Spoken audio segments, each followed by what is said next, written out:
बिस्मिल्लाहिर्रहमानिर्रहीम। अस्सलाम वालेकुम। सब तो पहला मेरे सारे परदेसी वीरों को मोहब्बत भरा सलाम। और कल एक भाई का कमेंट आया है, कह रहा सी कि मेरा भाई इतने फौत हो गया तो कफील उन्होंने हक नहीं दे रहा, मतलब उसका जरा हिसाब किताब बनता है जिन्होंने अरबी च न्याय खिदमत कहते हैं और नहीं दे रहा। तो भाई जी की करिए दसो। कमेंट भाई ने लिखा सी ते मैं तो एक कह कि यार ये केस ही हो सकता है और ये की हो सकता है। तो जेरे इतने भरा मेरे सऊदीया रहते हैं, जेरे इतने परदेसी मेरे वीर ने, उन्होंने इस गल का चंगी तरह पता है कि इतने अगर बंदा केस कर पावे तो फिर वो लंबा मतलब तारीखा भुगतावनियाँ और लंबा पैंडा बड़ा ही मतलब एक नौकरी के बंदे वास्ते बड़ा मुश्किल है जिन्हें छुट्टी ना मिले। तो रिक्वेस्ट की सी तुहारे अगे कुछ दिन पहला मैं एक वीडियो पाई सी जिद मैं कहा सी तुहानू मशवरा दिता सी कि क्यों ना एक अपनी एक यूनियन बना लीए जितने भी पाकिस्तान पंजाब तो ताल्लुक रखने वाले ने। पंजाब तो ताल्लुक रखने वाले मतलब ये कि क्योंकि पख्तूनख्वा रहे उन्होंने भी अपनी यूनियन बनी और जेरे अफगानिस्तान के लोग ने अफगानी उन्होंने भी अपनी एक यूनियन बनी है। कोई बंदा इतने मर जाए या सख्त बीमार हो जाए उन नौकरी तो कट दिता जाए तो उन्होंने फिर वो कम से कम 50-60 हज़ार रियाल दे के भेजते हैं। हर बंदे 20-25 रियाल आते हैं उस टाइम जिस टाइम कोई हादसा हो जाए। तो मैं हम मठा जा निकला हाँ कसीमो लोड करके गड्डी पार्किंग खड़ी की थी, ये सामने गड्डी है बाई दी।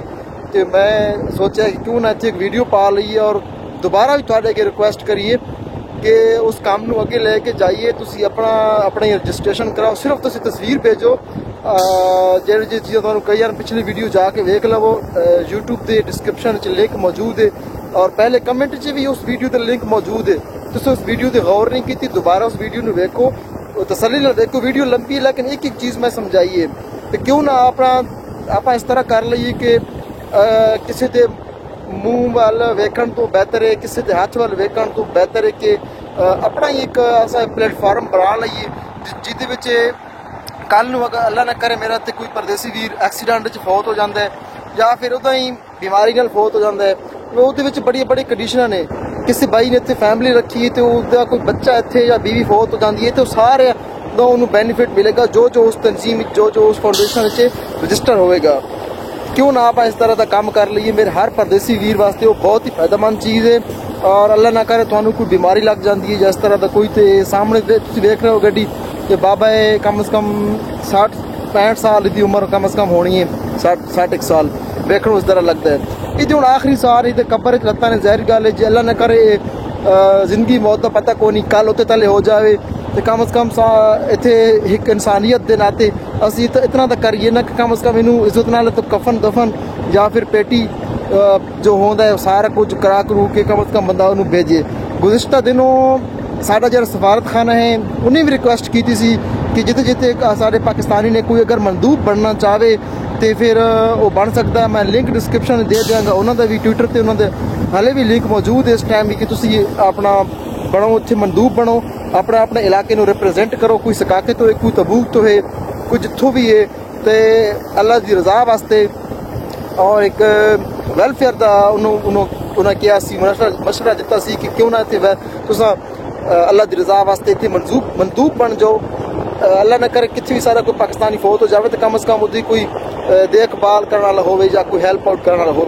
तो वो पता नहीं वो मरला कितने तक पहुँचे है, मैं खुद भी नहीं पढ़ सकिया वो मंदूब क्योंकि मेरे को उस टाइम पासपोर्ट का नंबर नहीं है तो मैं फिर रजिस्ट्रेशन अपने आप नहीं करा सकिया, रजिस्टर नहीं करा सकिया अपने आप।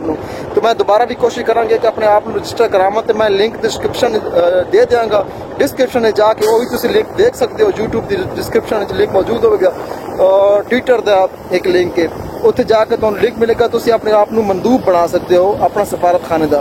तो इस गल से तुसी गौर करो जी मैं गल कर रहा कि अल्लाह ना करे सारा कोई परदेसी वीर इतने अल्लाह को प्यारा हो जाता है एक्सीडेंट या कुछ ना कुछ हो जाता है या बीमार हो जाता है तो नौकरी तो कट दिता जाता है। कम से कम उन्होंने असी 50,000 रियाल 60,000 रियाल देइए, हर बंदे 20 रियाल आएंगे जिस टाइम वो हादसा हो जाएगा अल्लाह ना करे। तो अज की वीडियो इतने तक सी तो दोबारा फिर मैं वीडियो इस वास्ते पाई है कि मैं थोड़े तवज्जो इस तरफ दिलाने लगा सा। कल का कमेंट पढ़ के कल का बड़ा दिल दुख है कि यार एक बंदा है वो फौत हो गया, कम से कम उन्होंने हक देना चाहिए। उसका दूसरा भाई इतने रोल रहा है उन्होंने हक दिलाने वास्ते क्यों ना यार इतने कम से कम 10-12 साल इतने लाए ने कम से कम उन्होंने हक मिलना चाहिए ना। तो ये मेरे सारे परदेसी वीर सुते हुए ने गड्डियां वाले अल्लाह ताला तुहानू सलामत रखे, शाद रहो, आबाद रहो, ते अपना फीडबैक जरूर देना, अपना ख्याल रखना, ते अपनी फैमिली दा अल्लाह ने